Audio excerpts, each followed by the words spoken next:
आज जब हम सुरक्षित अपने घरों में बैठे हैं तो कहीं कोई जवान बर्फ में खड़ा है, रेगिस्तान में गश्त कर रहा है या जंगलों में दुश्मनों की आहट सुन रहा है ताकि हम सुरक्षित रहें। अगर हर पेरेंट सोच ले कि मैं अपने बेटे को आर्मी में नहीं भेजूंगा तो उस देश की आन बान और सम्मान की रक्षा कौन करेगा। घर में ये ऑलरेडी माहौल था कि किसी ना किसी को जाना है या फिर भैया ने किसी पॉइंट पे ये डिसीजन लिया। जहाँ हम रहते थे तो वो पूरा एक फौजी सेक्टर है, तो जहाँ भी नज़र पड़ती थी हर कोई यूनिफॉर्म में स्टार्स शोल्डर पे लगाए हुए घूमता हुआ दिखता था, तो वो बहुत इम्प्रेसिव चीज़ें होती थी कि भारतीय सेना इतने एडवर्स सिचुएशन में कारगिल की लड़ाई जीती थी जिसमें जीत के चांसेस 1% भी नहीं थे। जब मैं एनिमी के बहुत पास था, एक आर्टिलरी का बिल्कुल गोला हमारे पास आके गिरा, एनिमी की आर्टिलरी। जब हम चढ़ते तो एनिमी भी अपनी आर्टिलरी से फायर करता रहता है, मेरे एक हाथ को चीरता हुआ निकल गया, तो बिल्कुल ब्लड पानी की तरह बह रहा था।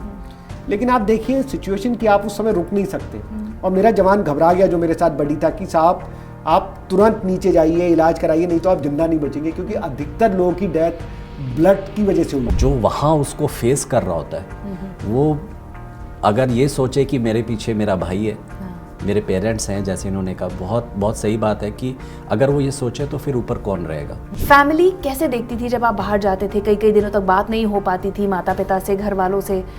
कभी वो लिखते थे डियर पार्टनर, कभी लिखते थे ब्रदर, कभी नरेश। तो उन्होंने लिखा कि Naresh now you can call me, I am a foreign return without visa. I am a foreign return without visa. तो मुझे बहुत समय लगा, मैंने कहा आप मतलब घूम रहे हो। 3 लेटर लिखे थे, एक अपनी वाइफ को, एक मदर को, एक फादर को। वो लेटर लिखना वो मेरे लिए उन गोलियों को फेस करने से ज़्यादा डिफिकल्ट था, क्योंकि उस समय आप इमोशन सोचिए कि आज आप फिट हो, बैठे हो, लेकिन आपको पता नहीं आप कल हो या नहीं हो, और अपने से ज़्यादा आप ये सोचो मेरी वाइफ का क्या होगा, मेरे पेरेंट्स का क्या होगा। कुछ फिल्मी स्टाइल में सर की शादी हुई और उसके कुछ ही दिनों बाद शायद आपको कॉल आ गई थी। हमारे लिए थोड़ा सा मुश्किल ज़्यादा इसलिए भी हो गया क्योंकि भैया का रोका भी हो गया था। कहते मैंने 3 डाउन जैकेट डाली हैं, 3 सॉक्स डाले हैं, पटका डाला हुआ है, तब ऊपर आप हेलमेट का सोच नहीं सकते। लेकिन उस वक्त की जो तो वो एल्टीट्यूड पे आप जितना कम वजन लेके जाए, ये सारी चीज़ें जब घर पे बताते थे ये मुझे लिखते थे, और मम्मी डैडी को ये लिखते थे बहुत अच्छी लाइफ है, यहाँ कुछ ऐसा नहीं है, गोलीबारी का कोई चक्कर नहीं है। और वहाँ ये होता था कि आज 100 गोली पर गोले दागे उन्होंने, आर्टिलरी शेलिंग हो रही है। और फिर 2 दिन बाद जब नीचे आए थे, मुझे बात करने का मौका मिला, हम तो उसी तरीके से ट्रेनिंग ठीक चल रही है। और मेरी वाइफ कहती है मुझे पता है आप कौन सी ट्रेनिंग पे हो, आपकी ट्रेनिंग की सारी डिटेल टाइम्स ऑफ इंडिया में आ चुकी है। तो एक्सपोज हो चुका था तब तक। मैं सब कुछ भूल सकता हूँ। मेरे लिए इम्पोर्टेंट मेरे भाई थे, आज भी हैं। उनकी मूर्ति देखता हूँ, जहाँ देखता हूँ मुझे लगता है जैसे कि वो मेरे साथ है। आपने उनकी इच्छा पूरी कर दी, शायद कोई और इंस्टीट्यूट नहीं करता। मैं every citizen of this country is a soldier if he intend to be. जरूरी नहीं है कि आपने यूनिफॉर्म पहनी हो, आप सोल्जर तब भी हो सकते हैं अगर आपके अंदर वो विचार है, आपके अंदर राष्ट्र के लिए वो प्यार है। नमस्कार, मैं हूं नंदिता कुडेशिया। भारत एक ऐसा नाम है जो सिर्फ जमीन का टुकड़ा नहीं बल्कि करोड़ों सपनों, विश्वासों और बलिदानों का संगम है। और इन सपनों की पहरेदारी करते हैं हमारे भारतीय सैनिक, जो सीमा पर खड़े होकर हमें ये भरोसा देते हैं कि वो हैं, हम आराम से अपने घरों में इसीलिए सो सकते हैं। आज जब हम सुरक्षित अपने घरों में बैठे हैं तो कहीं कोई जवान बर्फ में खड़ा है, रेगिस्तान में गश्त कर रहा है और जंगलों में दुश्मन की आहट सुन रहा है ताकि हम और आप, हमारे देश सही रह सके। जरा सोचिए उन जवानों के बारे में जो -28 डिग्री तापमान में भी अपनी ड्यूटी कर रहे हैं, देश की सीमा की रक्षा कर रहे हैं। ऐसे में कहीं दुश्मन की आहट हो तो बिना पल के झपके उस संकल्प को निभाने निकल पड़ते हैं जो उन्होंने वर्दी धारण करते वक्त लिया था। हम 77वां गणतंत्र दिवस मना रहे हैं और आज के बतरस में सभी सैनिकों को सलाम करेंगे जो लौट कर आए, और उनको भी नमन करेंगे जो शहादत देकर अमर हो गए। हमारे साथ आज 2 खास मेहमान हैं। कैप्टन अखिलेश सक्सेना जी, जिन्होंने 1999 में करगिल युद्ध के दौरान दुश्मनों की गोलियां खाने के बावजूद दृढ़ संकल्प का प्रदर्शन करते हुए देश की रक्षा की। ये उस टीम का हिस्सा थे जिसने ऑपरेशन विजय को सफल बनाया। सर बहुत बहुत धन्यवाद आज यहाँ पर आने के लिए। और कुछ ऐसे भी नाम हैं जो देश की हिफाजत करते हुए वीर गति को प्राप्त हो गए। ऐसा एक अमर नाम है कैप्टन शशिकांत शर्मा, जिन्होंने 1998 में सियाचिन की बाना पोस्ट पर दुश्मनों की गोलियां खाई, लेकिन कर्तव्य से पीछे नहीं हटे। देश की सीमा की हिफाजत करते हुए वो शहीद हो गए। आज हमारे साथ हैं कैप्टन शर्मा के भाई जी नरेश शर्मा जी। बहुत बहुत शुक्रिया सर आपका भी आने के लिए। तो बतरस में सर आज याद करेंगे किस तरह से वो युद्ध का माहौल था, क्या वो समय आप लोगों के लिए था, पर्सनली फैमिली के लिए। तो पहला सवाल मेरा आप ही से अखिलेश जी, सेना में जाने का फैसला कब किया, कैसे किया? सेना में जाने का फैसला, देखिए जैसे आपने बिल्कुल कहा, सेना एक जॉब नहीं है, ये एक संकल्प है, एक लाइफस्टाइल है, और एक आप निश्चय करते हैं कि आपको लाइफ में क्या करना है, और ये एक आपका बहुत बड़ा उद्देश्य है जो आपको प्रेरित करता है। तो बचपन में मैं एक छोटे से शहर से हूँ, मुरादाबाद से, जहाँ पे फौज नहीं थी, लेकिन एक बार कुछ फौज की तैनाती हुई थी। तो वो मेरे घर के पास ही थे, उनका जो टेंट था, जो उनका कैंप था। जब मैंने देखा तो मुझे लगा ये तो एकदम दुनिया से अलग है। कितने दृढ़ निश्चय, अपनी जो भी ड्यूटी करनी है उसके लिए कितने ये लोग कितना पालन करते हैं नियमों का, कितना अनुशासन है। तो उस समय से, शायद मैं उस समय 7-8 साल का रहूँगा, लेकिन एक मन में आ गया कि मुझे इसी भारतीय फौज में जाना है। मुझे कुछ भी नहीं पता था ऑफिसर जवान क्या होता है, और मैं अपने एम के लिए शुरू से लग गया। इनफैक्ट 12th पास करने के बाद मैं दिल्ली कॉलेज ऑफ इंजीनियरिंग में भी सेलेक्ट हुआ था, और उसके साथ साथ मैं नेशनल डिफेंस एकेडमी, जो हमारी भारतीय सेना के अफसरों को तैयार करती है, उसका भी एग्ज़ाम दे रहा था। तो जैसे ही मेरा नेशनल डिफेंस एकेडमी में हुआ सिलेक्शन, मैंने तुरंत दिल्ली कॉलेज ऑफ इंजीनियरिंग छोड़ दिया। तो लोगों ने काफ़ी बोला भी, उस समय बहुत पॉपुलर था, बहुत प्रसिद्ध था। मेरी मदर ने भी बोला कि तुम इतने खतरे वाली चीज़ों पे क्यों जा रहे हो। हाँ। बट मैं दृढ़ निश्चय था कि शायद ये चीज़ ही मुझे सेटिस्फेक्शन देगी, जो मैं अपनी लाइफ में करना चाहता हूँ वो मेरे उसमें हेल्प करेगी। और थोड़ा सा घर में प्रॉब्लम हुई, लेकिन मेरे फादर ने हमेशा यही बोला कि उसे वहाँ जाने दो जहाँ उसका मन है, क्योंकि तभी वो अच्छा कर पाएगा। और अगर हर पेरेंट सोच ले कि मैं अपने बेटे को आर्मी में नहीं भेजूंगा, तो उस देश की आन बान और सम्मान की रक्षा कौन करेगा। तो किसी ना किसी फैमिली को, किसी ना किसी पेरेंट्स को अपने बेटे को भेजना पड़ेगा आगे, और उन बेटों को कहना पड़ेगा कि आज मैं अपनी माँ से पहले भारत माँ की वो करता हूँ और मैं लड़ूंगा।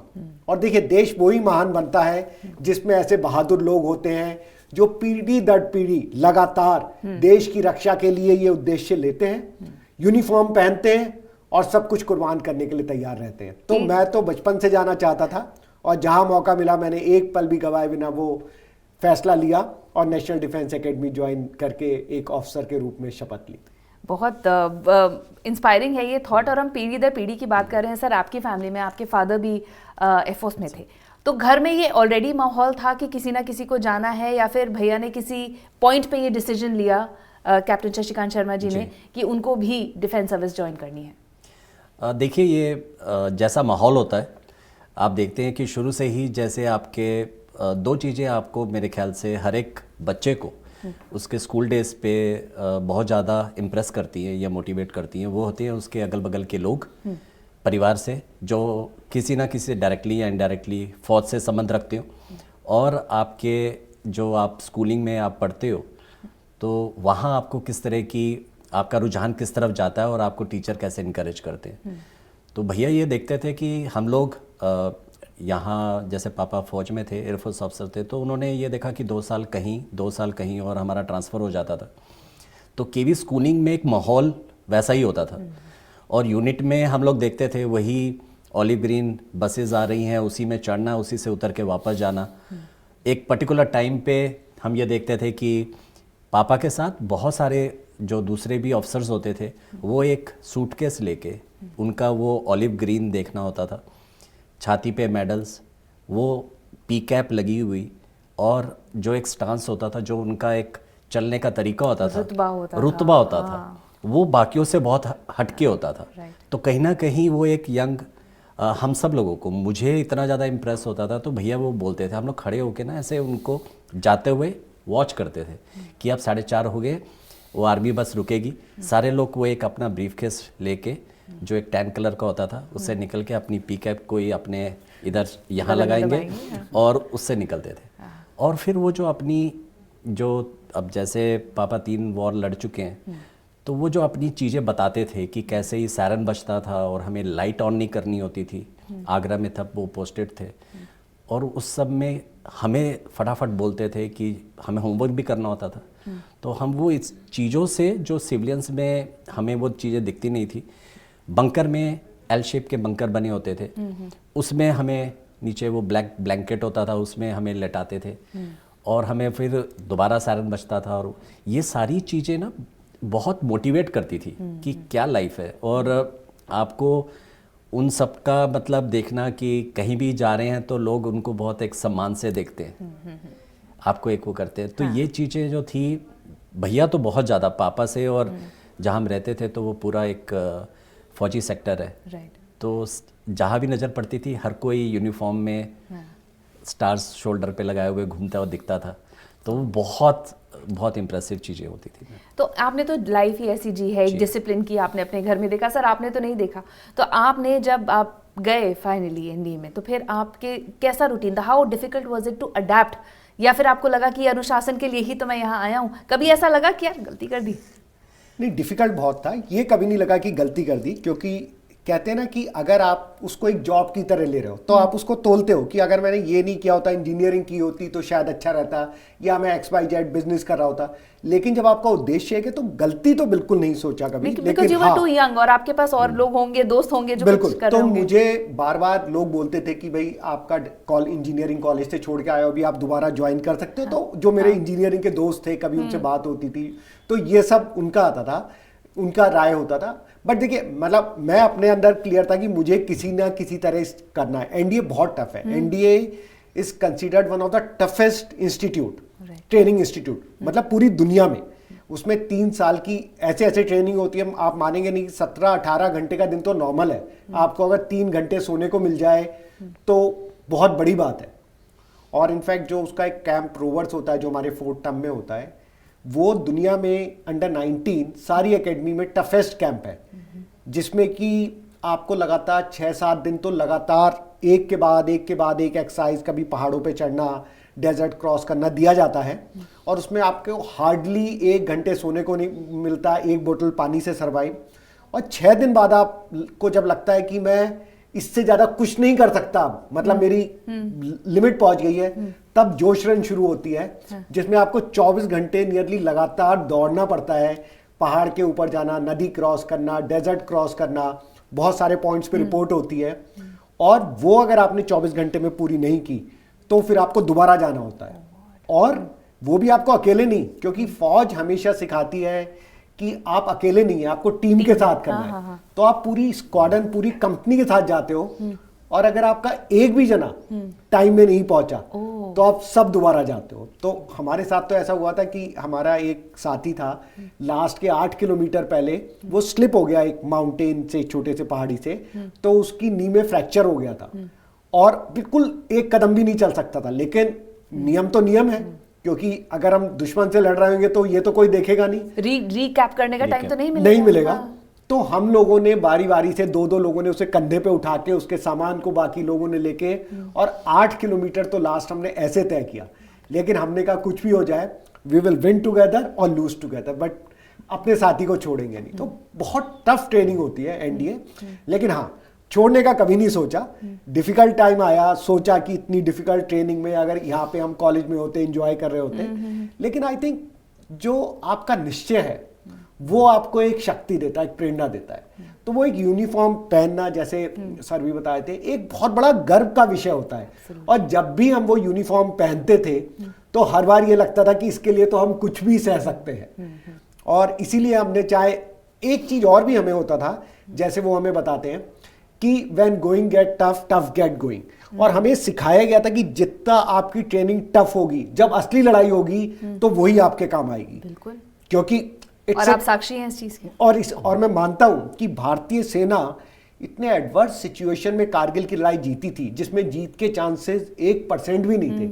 उसके पीछे वो अनुशासन, वो ट्रेनिंग, और वो भारत माता के प्रति जो प्यार है, देशवासियों के प्रति वो सम्मान और वो हौसला कि हम हैं, तब तक आप आराम से सो सकते हो, वो हम इस बात का विश्वास दिलाना चाहते हैं। तो ये जो आपके थॉट्स होते हैं ना, मुझे लगता है ये आपको कैरी करते हैं किसी भी difficult situation, more than physical, Yeah. ये मेंटल स्ट्रेंथ होती है आपकी, और आपका जो पर्पस के लिए कितने आप डेडिकेटेड हो अपने पर्पस के लिए, वो आपको ड्राइव करता है। तो कभी भी मैंने नहीं सोचा कि एनडीए या आईएमए या बाकी भी और कोर्स हुए, हाँ डिफिकल्ट जरूर थे, मैं उस बात को नहीं कहूँगा, और बहुत बार समझ में नहीं आता था कि हम कैसे इस ट्रेनिंग को पूरी करेंगे, बट यस वो हौसला था, जज्बा था और अपनी देशभक्ति थी जो कि हमें आगे बढ़ाती रही। यानी बहुत ही कमेंडेबल है सर, आप जैसा अगर सब सोचेंगे तो ही देश आगे जाएगा। आपने दृढ़ निश्चय की बात किया, एक थॉट प्रोसेस की बात की, आपने कहा एक मेंटल स्ट्रेंथ होती है जो आपको लेके जाती है। नरेश जी, अभी हम शूट से पहले बात कर रहे थे, आप बता रहे थे कि कैसे कैप्टन शर्मा आपको बताया करते थे, कुछ बातें वो लेटर्स में लिखते थे जो उस समय समझ में नहीं आती थी। मैं चाहूँगी आप दर्शकों को भी बताएं। जी,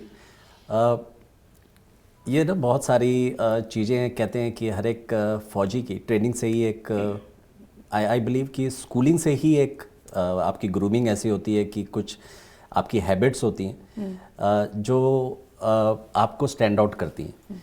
तो भैया का ऐसा था कि जैसे इन्होंने बताया कि एनडीए की training it's one of the toughest, और कहते हैं ना कि बेस्ट ऑफ द बेस्टेस्ट आप वही जो होते हैं वो वहाँ पहुँचते हैं। आपको बताते थे वो लेटर में? जी क्या जी हो रहा है? बिल्कुल बिल्कुल बिल्कुल। मैंने जैसे बताया कि उस टाइम पे कुछ कोचिंग सेंटर्स होते थे, ब्रिलियंट ट्यूटोरियल्स वगैरह, तो भैया का ये था कि मुझे 2 ऑप्शंस रख के नहीं चलना। मुझे 12th के बाद वो बहुत श्योर थे, क्योंकि पापा पूछते थे कि कैसे करना चाहते हो। हमारे में ये होता था कि अगर आप साइंस स्ट्रीम या डॉक्टर लाइन में आप आना चाहते हो तो 10th में आप मैथ्स छोड़ सकते हो और आप साइंस सब्जेक्ट्स लेते हो। हाँ। तो वो बहुत इस बात चीज़ में क्लियर थे कि मुझे मतलब जाना है। तो वो बार बार एक ये वर्ड हमेशा यूज़ करते थे कि ऑलिव ग्रीन।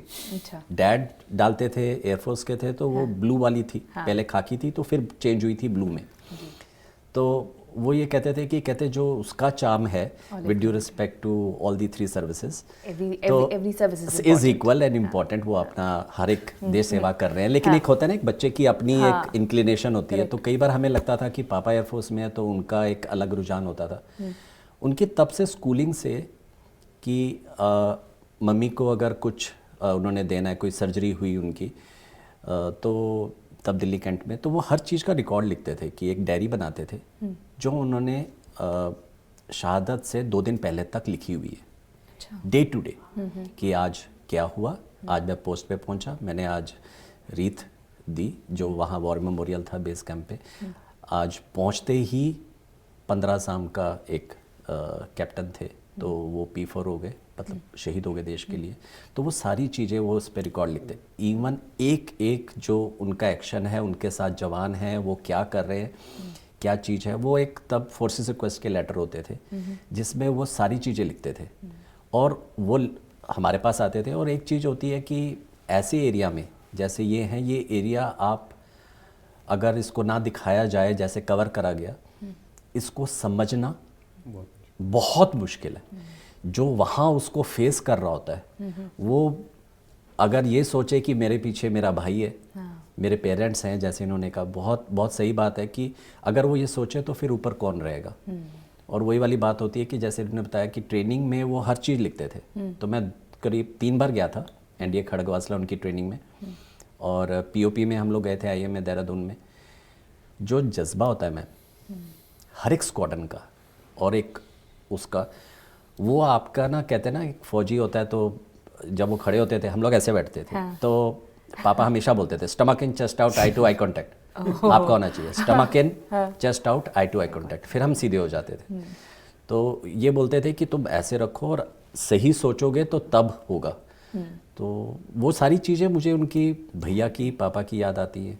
वहाँ से वो लिखते थे कि अब मैं यहाँ पहुँच गया हूँ और वॉर मेमोरियल पे हूँ, और यहाँ अब 15 आर्मर्ड रेजिमेंट के थे जिसे बख्तरबंद रेजिमेंट कहा जाता है, टैंक रेजिमेंट। तो वो वहाँ कमीशन हुए थे 15 आर्मर्ड में।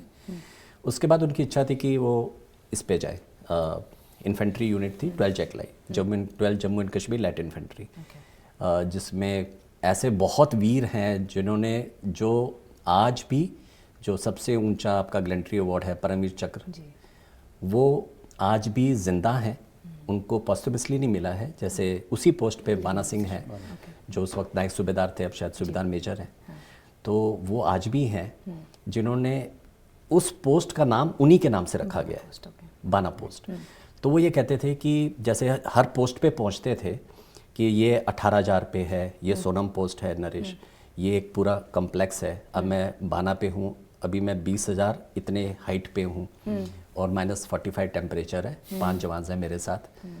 तो दिन में एक बार अब जो कम्युनिकेशन होता है वो फोर्सेस रिक्वेस्ट लेटर से होता है। अच्छा। जो आप वो भेजते हैं। तो ये कहते थे कि आप ये लेटर जितना हो सके अलग अलग लिखें, मम्मी अलग लिखेगी, मैं अलग लिखूंगा, अच्छा। पापा अलग लिखें, हाँ। और बुआ अलग लिखे, अच्छा। ताकि उधर जब मिलते हैं, हाँ। क्योंकि वहाँ मी से जब आप ड्रॉप करते हो तो वो ये होता है कि हाँ फलाने के इतने आए, आज कितनी चिट्ठियाँ आई, आज आपके 5 आई, आज 6 आई, तो वो एक एंटरटेनमेंट आपके लिए वही है। Correct correct. आपका और जो वो कुछ बातें लिखते थे ना, आप कहते थे आपको देख के लगता था कि ये कैसी बातें कर जी, रहा है, एकदम जी। फोकस्ड है वो। जी, एक जैसे था कि उन्होंने बहुत ही अजीब थी कि आप AGPL होता है, एक्चुअल ग्राउंड पोजीशन लाइन, तो आप कुछ ऐसी चीज़ें क्लासिफाइड आपके पेट्रोल होते हैं जिसमें आप जाते हो तो आप करते हो, तो सेना आदेश देती है आपके कुछ जवानों के साथ जिसमें आपको वो चीज़ करनी होती है, वो एक मिशन को कंप्लीट करना होता है। तो आप उसमें एनिमी टेरिटरी में जाके और आपका जो मिशन होता है उसको आप एक्म्प्लिश करते हो। हाँ। उन्होंने, हमें कोई खबर नहीं थी, हमें यह था कि अपना आराम से वो उस पोस्ट पे हैं। उस पोस्ट से वो गए और सारे जवानों के साथ सकुशल वापस आए, LAC क्रॉस करके गए। LAC क्रॉस करके। हाँ। तो वो पाकिस्तानी सेना के उनके इसमें जो उनका मिशन था उन्होंने वो कंप्लीट करा, उसको डिस्ट्रॉय करा और वापस आए। उसके बाद उन्होंने उस लेटर में लिखा हुआ था कि कभी वो लिखते थे डियर पार्टनर, कभी लिखते थे ब्रदर, कभी नरेश। तो उन्होंने लिखा कि Naresh now you can call me, I am a foreign return without visa, I am a foreign return without visa. तो मुझे बहुत समय लगा, मैंने कहा आप मतलब घूम रहे हो या आप कर क्या रहे हो? हाँ। तो ऐसी चीज़ें लिखी। अब एक थी कि जब वो बाना पे पहुंचे तो उन्होंने लिखा कि वो है हाइट है बाना पोस्ट की, जो लिसनिंग पोस्ट पे थे, 21,682 फीट, करीब 22,000। तो उन्होंने वहाँ लिखा कि ये पोस्ट, उन्होंने पूरा मुझे बताया कि इस पोस्ट के पीछे क्या इतिहास है, किनके से था और कब हमने किस साल में उसको लिया, और इस पे बहुत अफसरों ने, जवानों ने अपनी शहादत दी है। हमारे लिए बहुत सामरिक तौर से बहुत सेंसिटिव पोस्ट है, जहाँ से आप ये समझ लीजिए कि आप नॉर्दर्न ग्लेशियर के सबसे ऊपर पोस्ट पे हैं, जहाँ से आप दुश्मन पे सारी आप नज़र रख सकते हैं। हाँ। उनकी पोस्ट पे आप ऊपर हैं तो आपको एक एडेड एडवांटेज है। करेक्ट। तो उन्होंने वहाँ पोस्ट से लिखा कि मैं 22,000 फीट पे हूँ बिना ऑक्सीजन के, 5 जवान्स के साथ। So climbing Everest is no big deal for me, I am at 2/3 height of the Everest, so climbing Everest is no big deal for me. इससे कितना आप लोगों को घर में मनोबल मिलता होगा ना कि जी। वो खुश हैं, वो एंजॉय कर रहे हैं। सर पीछे फैमिली जो होती है ना, उसका उतना ही बड़ा संघर्ष होता है जितना आप लोगों का वहाँ होता है। आप एक मेंटल स्ट्रेंथ के संग, एक फोकस के संग, एक मोटिव लेके वहाँ पर मौजूद हैं कि हमें देश की रक्षा करनी है। यहाँ फैमिली बैठी है घर में, और आपके लिए तो इवन मोर डिफिकल्ट क्योंकि कोई भी फौज से नहीं था। फैमिली कैसे देखती थी जब आप बाहर जाते थे, कई कई दिनों तक बात नहीं हो पाती थी माता पिता से, घर वालों से, कैसे वो अडेप्ट करते थे और कैसे आप उनको बताते थे कि सब ठीक है? हाँ, तो आई थिंक ये एक बहुत डिफ़िकल्ट पार्ट है, क्योंकि जो फौजी लड़ता है वो तो हम सबको दिखाई पड़ता है, और काफ़ी मतलब न्यूज़ में उसमें भी होता है कि, एंड अब देखते हैं अभी ये अटैक हुआ, यहाँ पे ये चढ़ाई हुई, कारगिल की लड़ाई हुई, या ऑप सिंदूर हुआ, राइट। लेकिन एक उससे पहले जिसे हम कहते हैं फोर्स बिहाइंड द फोर्स, मतलब एक और फोर्स होती है जिसको हम बोलते हैं उस सैनिक की जो ताकत होती है, वो होती है उसकी फैमिलीज। तो जैसे मैं आपको बता रहा हूँ, मेरी मदर भी बहुत मतलब ऑब्वियसली हर माँ को लगता है कि मेरा बेटा जा रहा है, पता नहीं कल क्या होगा, और जितनी चीज़ें चलती रहती है, इंडिया तो लगातार दुश्मनों से घिरा हुआ है। और फिर जब मेरी मैरिज हुई, और मेरी मैरिज हुई उसके तुरंत ही कुछ हफ्ते बाद ही मेरी पोस्टिंग आ गई कारगिल और जम्मू एंड कश्मीर। क्योंकि ये वाली चीज़ मैं दर्शकों को बताना चाहूँगी, बिल्कुल फिल्मी स्टाइल में सर की शादी हुई और उसके कुछ ही दिनों बाद शायद आपको कॉल आ गई थी। प्लीज़ विस्तार से बताएं। हाँ। तो ये बिल्कुल जैसे आप लोगों को फिल्मी जैसे बॉर्डर में दिखाया जाता है कि ऑफिसर जस्ट शादियों के पहुंचता है और लेटर आ जाता है कि अब आपको ड्यूटी पे जाना है क्योंकि लड़ाई हो रही है। तो हम लोगों को लगता है कि नहीं, ये तो खाली फिल्मी बातें, बट मेरी लाइफ में ये एक्चुअल में हुआ। कुछ दूर दूर तक चांसेस नहीं थे। मैं फिरोजपुर में पोस्टेड था, मेरी शादी हुई, हम फिरोजपुर में पहुंचे। हम अपने घर में जाने के लिए अभी गेस्ट हाउस में ही थे, अपना सामान ही खरीद रहे थे घर में जाने के लिए, और शाम को एक हमारा यूनिट का फंक्शन था। उस फंक्शन में मिले तो मेरे कमांडिंग ऑफिसर ने बताया कि बॉर्डर पे हालात कुछ ठीक नहीं है, कुछ यंग ऑफिसर्स की डेथ भी हो गई है, लेकिन अभी ये इतना मीडिया में और इसको वो रखा जा रहा है। तो आर्मी ने कुछ ऑफिसर्स को हैंडपिक किया है आप लोगों को तुरंत रिपोर्ट करनी है। ओके। एंड बहुत डिफिकल्ट था, क्योंकि अभी 2 दिन पहले मैं अपनी वाइफ से बात कर रहा था कि अभी हम 2 साल यहाँ पे रहेंगे, उसके बाद मेरी फील्ड पोस्टिंग आएगी। मतलब मैं तो एक नॉर्मल रूटीन के हिसाब से बात कर रहा था, बट कहते हैं ना कि लाइफ में कुछ आपके हाथ में नहीं होता। तो मुझे अभी तक याद है, मेरी वाइफ बिल्कुल सिविल बैकग्राउंड से थी, लेकिन उन्होंने एक चीज़ बोला मुझे उस समय कि जब मैं एक फौजी ऑफिसर से शादी कर रही थी तो मुझे पता था कि एक फौजी ऑफिसर का पहला प्यार उसकी मातृभूमि है, उसका देश है, और कभी भी ऐसा स्थिति आएगी तो मैं इसके लिए मेंटली प्रिपेयर्ड हूं। तो ये मेरे लिए बहुत सेटिस्फाइंग था, क्योंकि एक ऑफिसर को अपने आप जाना आसान होता है क्योंकि उसने ट्रेनिंग करी है, वो दृढ़ निश्चय है, सब कुछ है, लेकिन वो एक फैमिली को, मदर को कैसे बताए, अपनी वाइफ को कैसे बताए कि वो एक ऐसी जगह जा रहा है जहां से हो सकता है कभी मिले ही ना हम, क्योंकि जब जाते हैं कफन बांध के जाते हैं। तो मैंने उसको बोला कि यस, और मैं इतना भी प्रॉमिस करके जा रहा हूं कि जो भारतीय फौज है, हम अपनी जान देंगे नहीं, हम दुश्मन की जान लेंगे। हाँ। और अगर कुछ हुआ भी तो मैं वापस आऊंगा। तो ये मैंने उसे प्रण किया था।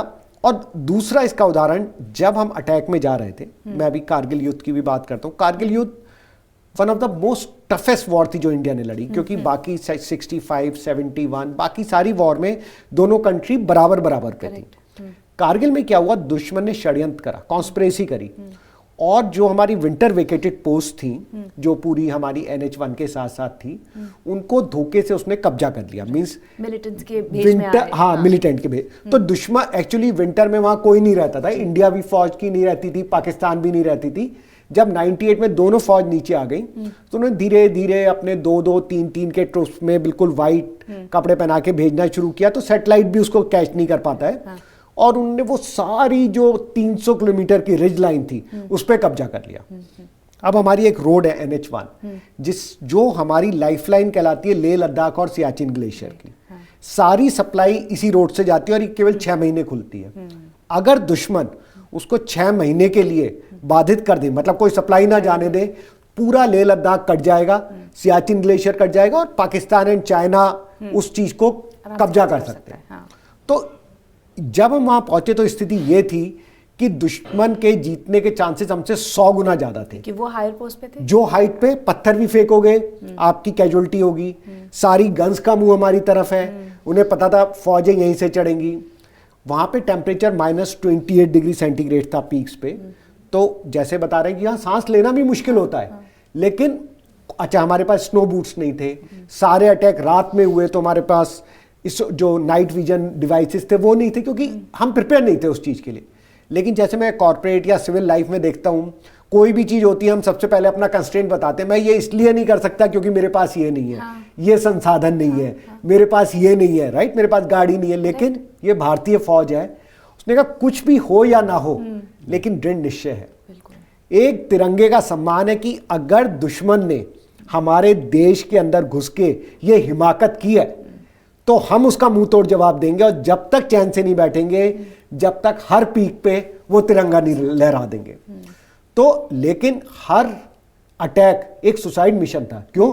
आप जब ऐसे चढ़ रहे हो, आपके 50 किलो का वेट है जिसपे कि आपके गोला बारूद, वेपन, अम्यूनिशन है। हम तो अपना खाना भी निकाल देते थे कि अगर ऊपर तक पहुंच गए तो खाना और पानी 1 दिन 2 दिन बाद आ जाएगा, शायद मरेंगे नहीं।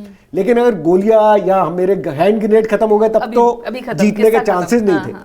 तो उस एक अटैक में जब हम जाते थे, तो सबसे बड़ी बात जो मैं फैमिलीज की कह रहा हूं उसमें यह था कि जब हम उस अटैक के लिए जा रहे थे तो हमें पता नहीं था कि हम जीतेंगे, आएंगे या नहीं आएंगे। लेकिन हम एक कफन बांध के जा रहे थे, जिसको जैसे हम राजपूत में थे तो हम केसरिया बाना बोलते थे कि या तो जीतेंगे या वापस नहीं आएंगे, ये दृढ़ निश्चय करके जा रहे थे। लेकिन मैं अपनी मदर को कैसे बताऊं, मैं अपनी वाइफ को कैसे बताऊं, मैं अपने फादर को कैसे बताऊं कि शायद हम कभी मिलेंगे नहीं, हम कभी बात नहीं करेंगे, और जो मेरी फीलिंग्स है वो मैं कैसे लिखूं। तो फौज में एक ट्रेडिशंस होता है लास्ट लेटर। अच्छा। वो लास्ट लेटर तभी लिखा जाता है जब बहुत क्रिटिकल अटैक होता है, आपको पता नहीं आप आओगे नहीं आओगे, तो आप लेटर लिखते हो अपनी वाइफ को, फादर को, मदर को, जिसके बच्चे होते हैं वो उनको सील कर देते हैं। अच्छा। और वो आपके बैग में रख दिया जाता है। उस पर नाम लिखा होता है, उस पर लिखा होता है to be given to wife of so and so captain this in case he does not return, to be given mother of so and so if he does not return, और वो सील होता है, कोई और नहीं खोलता। फिर आप उस अटैक पे जाते हो, आप लड़ते हो कि जीतेंगे या वापस नहीं आएंगे। अगर आप जीत जाते हो तो आप आते हो और उस लेटर को आप फाड़ देते हो, बिकॉज वो सेलिब्रेट करने का तरीका है, आप एक मौत से जीत के आए हो। बिल्कुल बिल्कुल। अगर आप वापस नहीं आते तो वो लेटर आपके घर जाता है, और जब वो लेटर आपके पेरेंट्स या कोई जिसको जैसे वाइफ ने खोला, तो पहला लाइन यही होता है कि जब आपको मिलेगा तो I will be watching you from the sky, क्योंकि आपको पता है वो तभी मिलेगा जब आप नहीं होंगे। तो मैंने, जब मैं टोलो लिंक पे जा रहा था या इन अटैक पे जा रहा था, तो मैंने 3 लेटर लिखे थे, एक अपनी वाइफ को, एक मदर को, एक फादर को।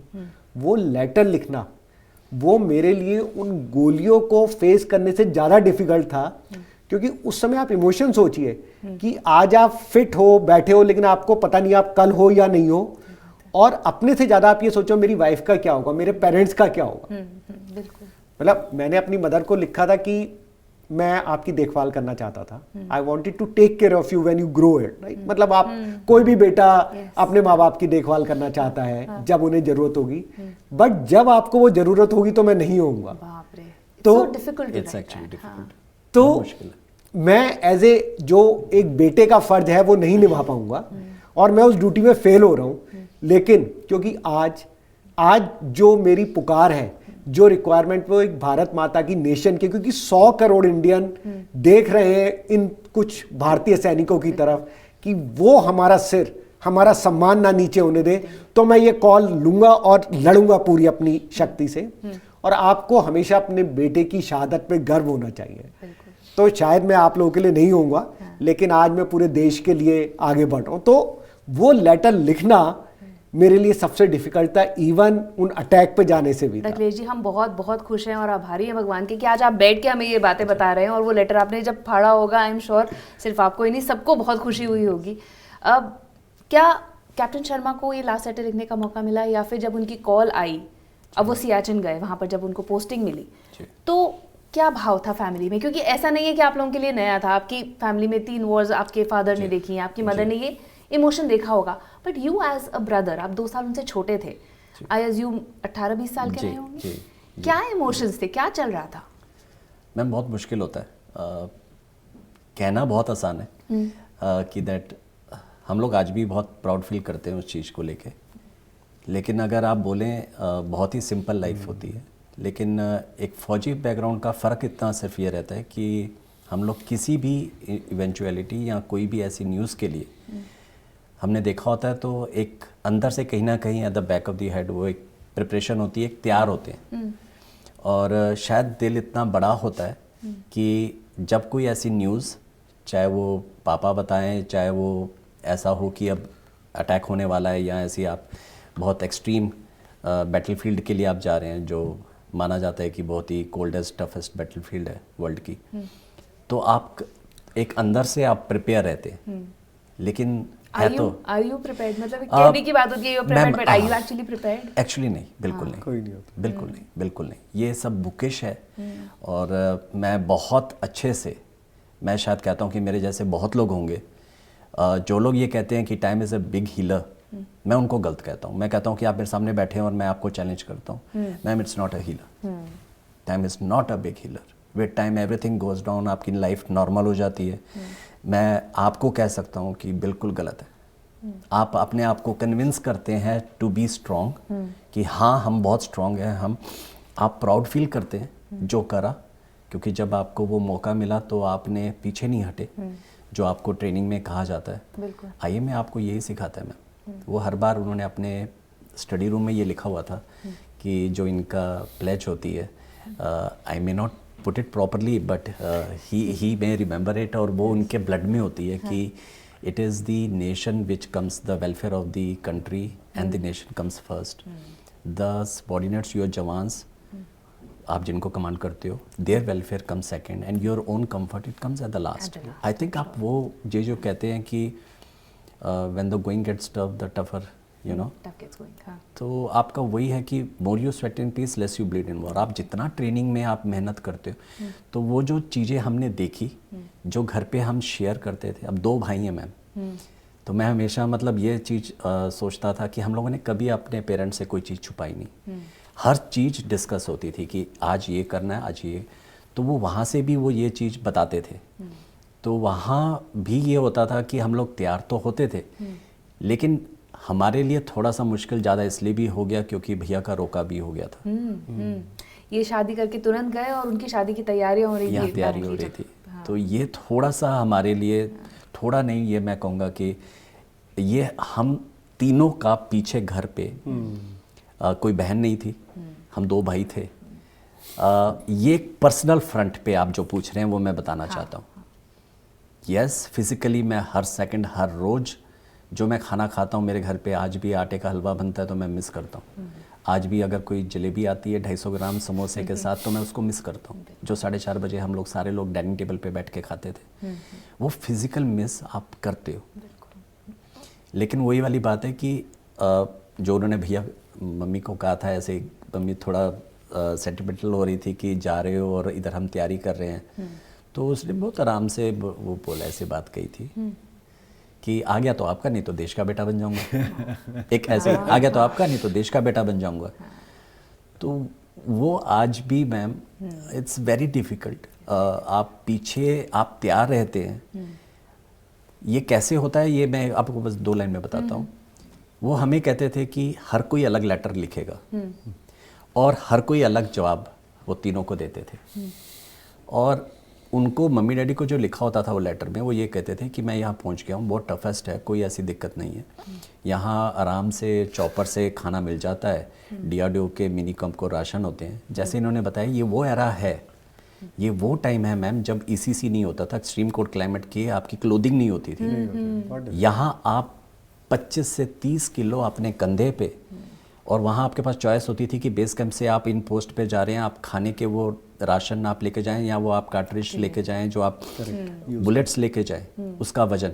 आपने जो शूज़ पहने हैं जो आइस के हैं, वो क्रैम्पॉन्स के साथ, उनका वजन ही 2.5 से 3 किलो का होता है। आपकी ड्रेस जो वो डालते थे, कहते मैंने 3 डाउन जैकेट डाली हैं, 3 सॉक्स डाले हैं, पटका डाला हुआ है, तब ऊपर आप हेलमेट का सोच नहीं सकते। लेकिन उस वक्त की जो, हाँ, तो वो एल्टीट्यूड पे आप जितना कम वजन लेके जाएं, ये सारी चीज़ें जब घर पे बताते थे, ये मुझे लिखते थे और मम्मी डैडी को ये लिखते थे, बहुत अच्छी लाइफ है, यहाँ कुछ ऐसा नहीं है, गोलीबारी का कोई चक्कर नहीं है। हाँ। और वहाँ ये होता था कि आज 100 गोले दागे उन्होंने, आर्टिलरी शेलिंग हो रही है, आज स्मॉल आर्म्स फायर हो रहे हैं।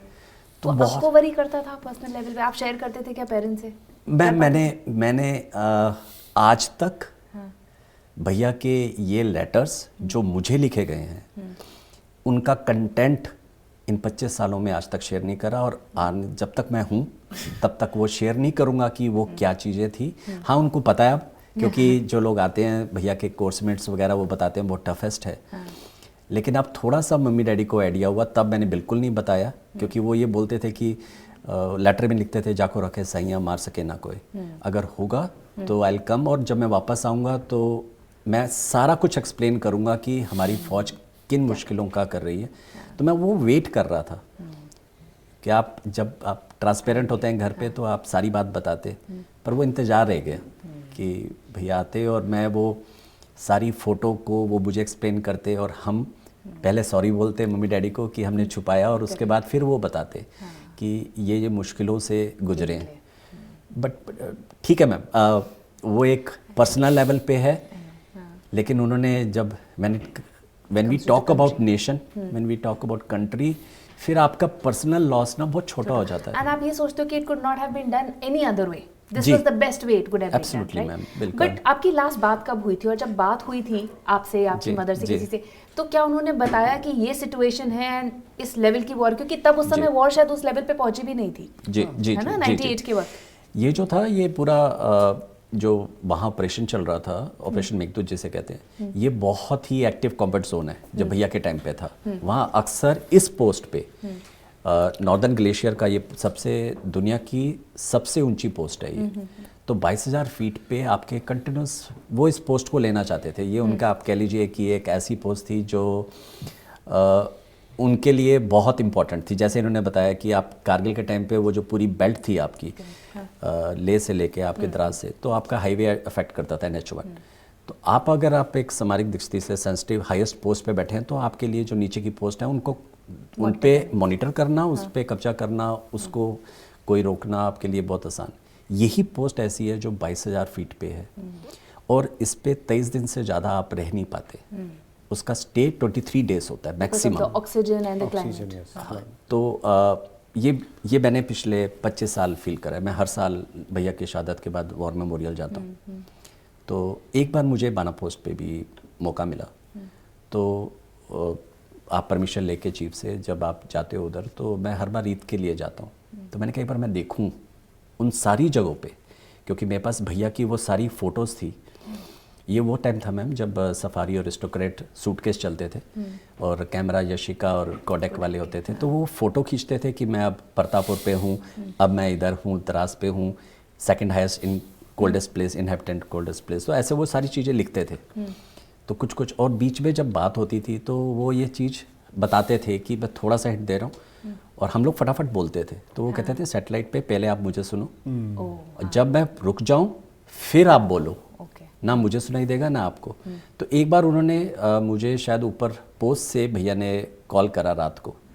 तो तब उस पे फ़ोन पे हम लोग मोबाइल थे नहीं, लैंडलाइन नहीं थे मैम। तो एसटीडी बूथ पे वेट करते थे कि इस टाइम पे। तो भैया का फ़ोन आया तो उसने बोला कि ऐसे ऐसे नरेश। मैंने कहा तो कहते आराम से सुनो और ये कंडीशन है। उन्होंने मुझे बताया कि ऐसे ऐसे हमने नीचे वाली पोस्ट पे 2 ऑफिसर्स हमने खो चुके हैं। एक इवैक्यूएट करके पीजीआई भेजा है और ऐसे ऐसे भेजा है, एक यहाँ है।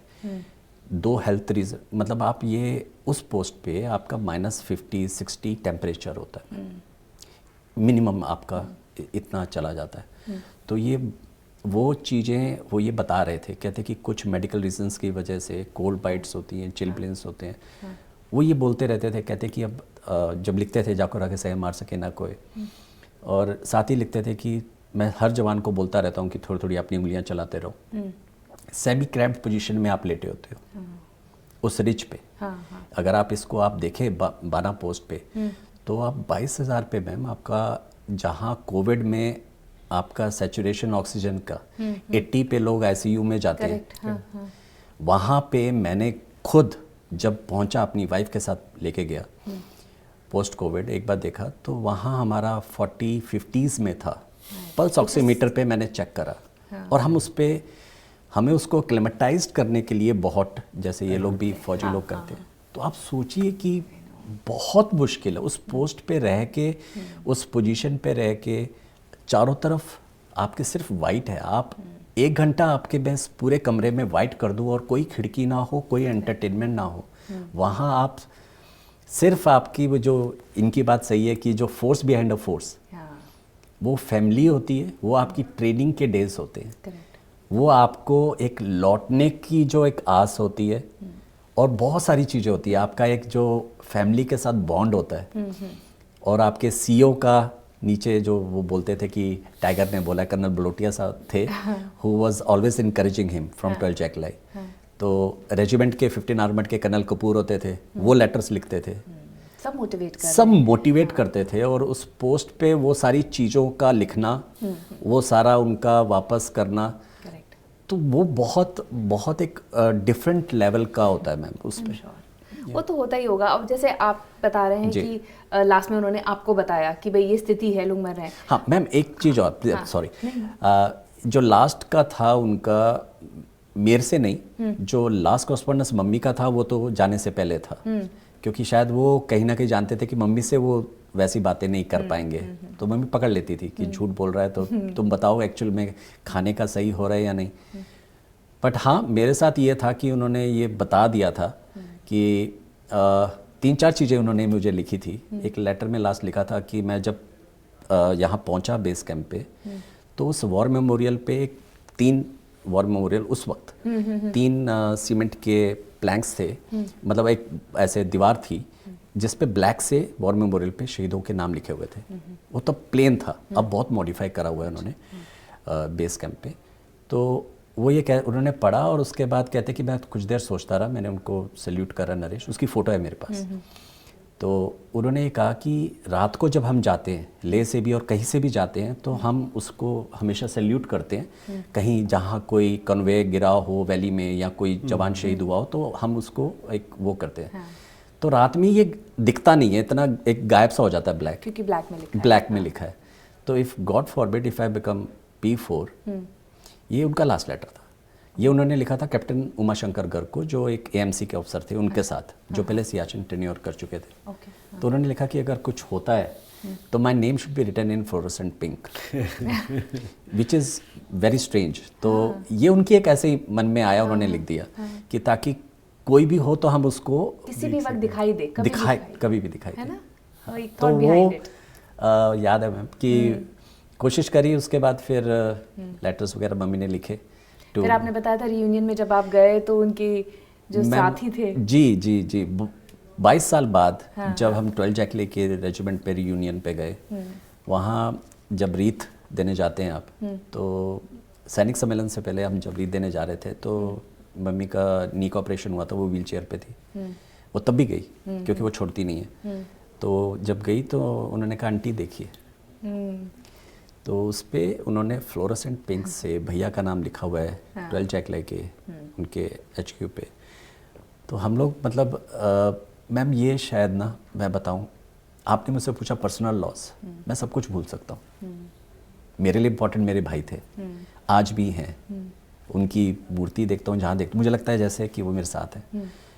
आपने उनकी इच्छा पूरी कर दी, शायद कोई और इंस्टीट्यूट नहीं करता मैम, ये सिर्फ आर्मी है। और ये आपका एक प्रोटोकॉल है मैम, आपका अगर हर जगह शहीदों का नाम गोल्डन से लिखा जा रहा है, आज नेशनल वॉर मेमोरियल या जहाँ पे भी, तो वही लिखा जाएगा। He shouldn't be treated differently.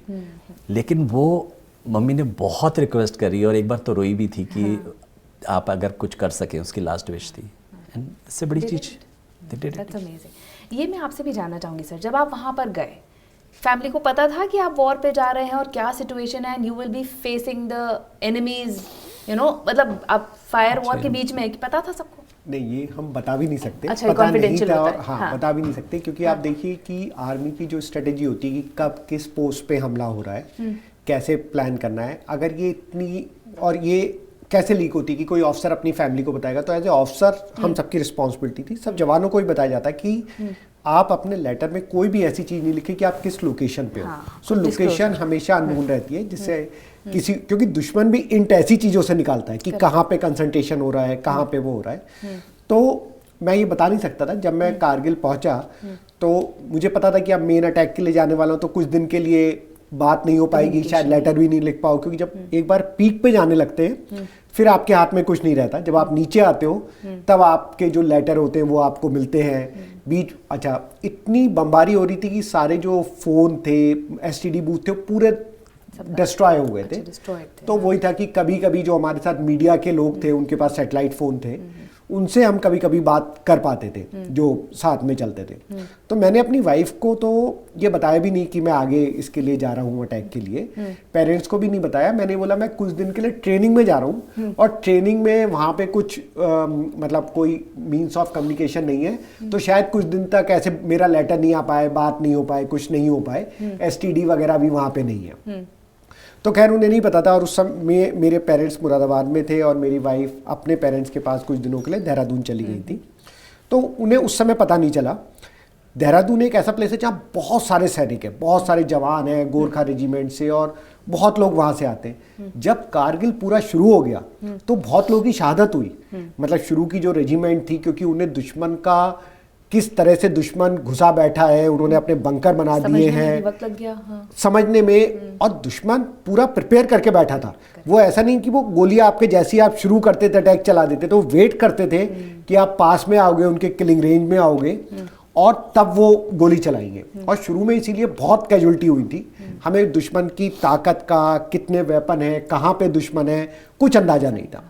तो वो जो बॉडीज थी जिनकी शहादत हुई, वो फिर गवर्नमेंट ने भेजा कि अपने घर जाएंगे और उनका पूरे सम्मान के साथ तिरंगे में लपेट के उनका लास्ट राइट्स उनको सम्मान के साथ किया जाएगा।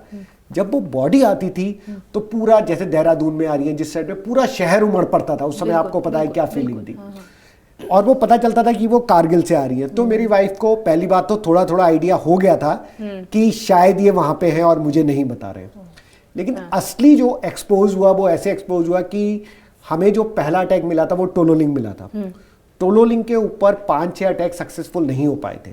इनफैक्ट हमसे पहले 18 ग्रेनेडियर्स ने अटैक किया था और मेजर विकास अधिकारी थे, लेफ्टिनेंट कर्नल शर्मा थे। उन लोगों ने बहुत वीरता से लड़ाई करी और जो मेजर अधिकारी लास्ट तक लड़ते लड़ते 300 मीटर नीचे पहुंच गए थे। उसके बाद बिल्कुल क्लिफ थी, वहां पे उनको शहादत हुई, उनकी बॉडी वहां पड़ी थी। हम उस बॉडी को भी वापस नहीं ला पाए थे क्योंकि डायरेक्ट एनिमी 300 मीटर पे देख रहा था, तो जो भी बॉडी को भी उठाने जा रहा था वो उसको भी अटैक कर रहे थे। अब जैसे मैंने आपको बताया, फौज में एक नियम होता है कि I will bring you back dead और अलाइव। अगर हम लड़ाई में भी साथ जाएंगे और मेरे किसी साथी को वीरगति प्राप्त होता है, चाहे वो वीरगति प्राप्त कर चुका है, लेकिन मुझे उसकी बॉडी साथ लेके आनी है जिससे उसको लास्ट सम्मान मिल सके। तो जब हमें ये अटैक मिला था तो बहुत इंपॉर्टेंट अटैक था उस समय पूरी भारतीय फौज के लिए, क्योंकि उस समय तक अगर रियल सेंस में हमें कोई सक्सेस नहीं मिली थी और दुश्मन दिन पे दिन कॉन्फिडेंट होता जा रहा था कि इन पहाड़ियों से तो तुम मुझे नहीं हटा पाओगे। धीरे धीरे विंटर आ रहा था, एनीवे सब कुछ स्नो पीक्ड हो जाना था, तो इसलिए दुश्मन उस समय तक बहुत कॉन्फिडेंट था। तो टोलोलिंग की लड़ाई एक निर्णायक लड़ाई थी। तो खैर, जैसे मैंने आपको बताया कि हमने सर पे कफन बांध के उसके लिए तैयारी की, 4 दिशाओं से उसके ऊपर अटैक शुरू किया। उसके ऊपर आर्टिलरी का बहुत फायर बोफोर्स और सब गनों से डाला, जिससे जब हम ऊपर चढ़ रहे हैं तो दुश्मन एटलीस्ट नीचे छुप जाए, डायरेक्ट फायर नहीं कर सके। कुछ खाने पीने का नहीं लिया, जस्ट हमने वेपन और गोलियां ली और हमने उसके लिए 11 जून को हमने नाइट में 12 जून की मॉर्निंग में अटैक शुरू किया। 2 दिन लगातार हम चढ़ते रहे, दुश्मन की गोलाबारी होती, रुकते थे, फिर चढ़ते थे, फिर रुकते थे। लेकिन इस बार हम निश्चय करके गए थे कि कुछ भी हो जाए। तो काफ़ी लोग घायल हो गए। मेजर विवेक गुप्ता थे, वो बिल्कुल पास पहुंच के शहादत को प्राप्त हुए। बट फाइनली 2 राजरिफ ने 13 जून को तिरंगा फहरा दिया। वो एक निर्णायक मोड़ था लड़ाई का, it was a turning point. और वो सारे नेशनल न्यूज़पेपर में आया। तो जैसे ही जब हम नीचे आए तो काफ़ी मीडिया वाले भी आ गए थे, फोटो खींच रही थी। तो उसमें हम जो कई यंग ऑफिसर थे, वो जो लीड कर रहा था, वो सब आगे थे। तो उसमें हम लोगों का जो फोटो था, हमें पता नहीं था, लेकिन वो फोटो नेशनल न्यूज़पेपर में आया, टाइम्स ऑफ इंडिया में। और वो वहां पे सबने उन्हें देखा कि वो लिखा हुआ है कि टोलोलिंग की विजय और यंग ऑफिसर। हमें तो इस चीज का पता ही नहीं था कि सबको पता है। तो तब मेरी वाइफ को, पेरेंट्स को भी पता चला कि भाई मैं केवल लड़ाई के युद्ध क्षेत्र में नहीं हूँ, जो मेन लड़ाई है उसमें इन्वॉल्व हूँ। और फिर 2 दिन बाद जब नीचे आए थे, मुझे बात करने का मौका मिला। हम तो उसी तरीके से, हाँ ट्रेनिंग ठीक चल रही है। और मेरी वाइफ कहती है, मुझे पता है आप कौन सी ट्रेनिंग पे हो, आपकी ट्रेनिंग की सारी डिटेल टाइम्स ऑफ इंडिया में आ चुकी है। तो एक्सपोज हो चुका था तब तक, और मेरे पेरेंट्स को भी पता चल चुका था। हम नीचे आए थे दूसरे अटैक में जाने से पहले, अपने आप को रिकूप करने से पहले थोड़ा सा टाइम मिलता है, तो उन लोगों से बात करने का मौका मिला। और मैंने यही बोला कि आज जो हम अचीव करके आए हैं, टोलोलिंग की विक्ट्री भारतीय इतिहास में एक बहुत बड़ी विक्ट्री है और वो हमेशा टर्निंग पॉइंट की तरह देखा जा रहा है। और उस दिन के, उस लड़ाई के बाद से हमने जितनी पीक थी, एक के बाद एक लगातार जीती और फिर रुक के नहीं देखा। तो वो जो कहते हैं ना, जो पूरा लड़ाई का निर्णायक मोड़ था, उसमें अगर आपने इतनी अच्छी भूमिका निभाई है तो आपको, मुझे लगता है वो मेरे जीवन का सबसे बड़ा पल है। जैसे कॉर्पोरेट में मैं कुछ भी बन जाऊं, सीईओ भी बन जाऊं किसी कंपनी में, कुछ भी कर लूं, बट उससे बड़ा अचीवमेंट जब हमने टोलोलिंग पे वो तिरंगा फहराया था, वो लाइफ में कभी भी नहीं हो सकता। तो उसकी कोई कीमत नहीं है उन पलों की, उन यादों की। हाँ, ट्रेजर है, मतलब क्या बोलते हैं, कोई प्राइसलेस ट्रेजर है ना। सर मैं ये भी जानना चाहूंगी कि आपने वो किया, उसके बाद आप बहुत बुरी तरह से घायल हुए दूसरे वाले इसमें, उसके बाद वहां से वापस आके एक नॉर्मल लाइफ में आना, हाउ डिफिकल्ट वाज दैट? वो ट्रांजिशन कैसा था? वो बहुत डिफिकल्ट था, क्योंकि बचपन से, जैसे मैंने बताया कि मैं तो केवल फौजी ही बनना चाहता था, मेरा वही उद्देश्य था। सब कुछ मैंने छोड़ दिया। और सबसे बड़ी बात कि इतनी यंग एज में मुझे लड़ने का मौका मिला, क्योंकि देखिए 1971 में मेन वॉर हुई थी, उसके बाद कारगिल वॉर थी, सीआई ऑफ चल रहा था जो ऑपरेशन थे, बट फुल फ्लैश वार 28 साल से नहीं हुई थी। और कारगिल भी एक लिमिटेड ऑफेंसिव वॉर थी जिसमें बहुत छोटे क्षेत्र में लड़ाई हुई, ऐसा नहीं था पूरे राजस्थान वगैरह थी। तो उसमें लड़ने का मौका भी मिला और देश को वो इम्पॉसिबल विक्ट्री दिलाने में भी बहुत निर्णायक किया। तो 25 साल के थे? 24, बिल्कुल 25? मैं 24 साल कुछ महीने का था। तो शायद जो लाइफ के अपने उद्देश्य थे वो बहुत पूरे हो गए थे। लेकिन जब मैं थर्ड अटैक में था और हम पीक के बहुत पास थे, हम एनिमी 4 तरफ से अटैक कर रहे थे, 3 पिंपल्स की लड़ाई थी। अगेन ये इसलिए बहुत डिफिकल्ट थी क्योंकि यहाँ पे बिल्कुल स्टीप चढ़ाइयाँ थी और एनिमी बिल्कुल टॉप पे बैठा हुआ था इन तीनों पिंपल्स पे। तो हम लोन हिल पे अटैक कर रहे थे और एनिमी ने इतनी ज़्यादा फायरिंग की और इनफैक्ट जब हम शुरू कर रहे थे उन्हें हमारी लोकेशन का पता चल गया था कि कुछ लोग लड़ाई शुरू होने से पहले ही घायल हो गए थे। तो उन्हें उम्मीद नहीं थी कि हम करेंगे, बट हमने फिर भी अटैक किया। तो जब मैं एनिमी के बहुत पास था, एक आर्टिलरी का बिल्कुल गोला हमारे पास आके गिरा, एनिमी की आर्टिलरी। जब हम चढ़ते तो एनिमी भी अपनी आर्टिलरी से फायर करता रहता है। मेरे साथ एक जवान था, मुझे लगा कि उसके ना उससे बहुत सारे छोटे छोटे स्प्लिंटर्स निकलते हैं जो बड़ी बुलेट्स की तरह होते हैं। तो मैंने उसके सिर को डक किया नीचे। वही एक ड्रिल होती है कि आप तुरंत जमीन पे डाइव मारो और बिल्कुल जमीन पे हो जाओ तो आप बच सकते हो जितना। तो उसका सिर तो नीचे हो गया, बट उतनी देर में ये जो बुलेट्स टाइप का स्प्लिंटर होता है मेरे एक हाथ को चीरता हुआ निकल गया। तो बिल्कुल ब्लड पानी की तरह बह रहा था। लेकिन आप देखिए सिचुएशन कि आप उस समय रुक नहीं सकते। और मेरा जवान घबरा गया जो मेरे साथ बड़ी था कि साहब आप तुरंत नीचे जाइए, इलाज कराइए, नहीं तो आप जिंदा नहीं बचेंगे। क्योंकि अधिकतर लोगों की डेथ ब्लड की वजह से हुई। ब्लड फ्लो होता रहा, ब्लड लॉस तो कैसे बॉडी में। बट हम उस समय रुक नहीं सकते थे क्योंकि मैं उसको लीड कर रहा था और आर्टिलरी की जो सारी गन्स का फायर था वो मेरी जिम्मेदारी थी। तो मैंने कहा देख, हमने जो पूरी लड़ाई लड़ी है, सब कुछ करी है, ये इसी उद्देश्य के लिए है। मेरे 3 साथी ऑलरेडी वीर गति को प्राप्त हो चुके हैं। तो अगर हम अब रुक गए तो ये सब व्यर्थ जाएगा। तो मैंने एक हाथ में पट्टी बांधी, हाथ को सिर के ऊपर बांधा जिससे ब्लड लॉस कम हो, और हम लगातार लड़ाई आगे बढ़ते रहे, आर्टिलरी का फायर लाते रहे और फाइनली हमने विजय प्राप्त की। लेकिन जब तक मैं इतना इंजर्ड हो चुका था, इतना ब्लड निकल चुका था कि बेहोश हो गया था। किसी तरह पानी डाल के उन्होंने होश में लाया और तब मैंने डिसाइड किया कि अब मैं नीचे जाऊंगा। बहुत डिफिकल्ट था, कितनी बार आई लॉस्ट माई कॉन्शियसनेस, बिल्कुल पहाड़ों पे सीधा गिरा, पूरा सब कुछ, पूरी बॉडी में हजारों कट के निशान थे। बट ये इंस्ट्रक्शन था मेरे जवान को कि भाई पानी डालो और किसी तरीके से होश में लाओ, I will take 1 more step. शायद बहुत लंबी जर्नी थी वो। 6.5 घंटे बाद मैं नीचे पहुंचा और जैसे ही मैंने अपने डॉक्टर को देखा फिर मैं बेहोश हो गया। फिर मेरी आँख खुली जब मेरे 2 ऑपरेशन हो चुके थे हॉस्पिटल श्रीनगर, दिल्ली में। अब सबसे बड़ी लड़ाई या सिचुएशन ये थी कि आपने पूरी जिंदगी एक एम के लिए किया, आप बहुत फिट थे, आप कमांडो अटैक लड़ रहे थे, लीड कर रहे थे, आपने विजय भी प्राप्त की, बट अब बिकॉज ऑफ इंजरी आप अपना डे टू डे काम भी नहीं कर सकते। तो बहुत डिफिकल्ट था। और उन्होंने मुझे बोला कि यस, आर्मी कभी भी वॉर हीरो को ये नहीं बोलती आप बाहर जाइए, लेकिन ये था कि आपको हमेशा इलाज में रहना पड़ेगा, दिल्ली में रहना पड़ेगा, बॉम्बे 100% दे नहीं पाएंगे नहीं जिसके दे लिए पाएंगे। आर्मी। हाँ। तो मैंने कहा मैंने तो इंजीनियरिंग कॉलेज छोड़ के आर्मी ज्वाइन किया, तो मैं पीछे नहीं बैठूंगा और मैं एक नई बैटल लड़ूंगा। शायद ये पढ़ाई की बैटल होगी, कॉर्पोरेट की होगी। तो हॉस्पिटल बेड से मैंने अपने पढ़ाई शुरू करी। मुझे कई जॉब ऑफर मिले, रेलवे के, ONGC के, कई कंपनियों के, जिन्होंने बोला है वॉर हीरो हम आपको जॉब देंगे। बट मैंने मना कर दिया कि देखिए, जो देश के लिए किया मैंने अपने लिए किया, मुझे उसकी कीमत नहीं चाहिए। जो मैं करूंगा अपने बल पे करूंगा, क्योंकि जो आपकी वैल्यूज हैं, जो आपकी क्वालिटीज हैं, जो आपको उस लड़ाई में विजय दिला सकती है, उसके लिए ये पढ़ाई या एक कंपटीशन क्या चीज है। तो मैंने कहा ये फौजी लोगों को लगता है कि पढ़ नहीं सकते, कंपटीशन में कर नहीं सकते, बट जरूरत पड़ने पे कर सकते हैं। तो हॉस्पिटल बेड से मैंने 8 महीने बहुत मुश्किल परिस्थितियों में ऑपरेशन के बाद आता था, पढ़ने में अपने दर्द को भुलाने के लिए पढ़ता था, डेली फिजियोथेरेपी होती थी, उसको उस दर्द को भुलाने के लिए पढ़ाई में पूरा अपने आप को डाल दिया। और 8 महीने की कड़ी मेहनत के बाद कुछ IIM लखनऊ, बेंगलोर, FMS दिल्ली, जो टॉप इंजीनियर MBA कॉलेज थे, क्वालिफाई किया। और फिर मैंने फुल टाइम MBA किया FMS दिल्ली से, वहाँ से गोल्ड मेडल के साथ पास आउट हुआ और कॉर्पोरेट में गया। तो अभी मैं टाटा ग्रुप में हूँ, वाइस प्रेसिडेंट हूँ।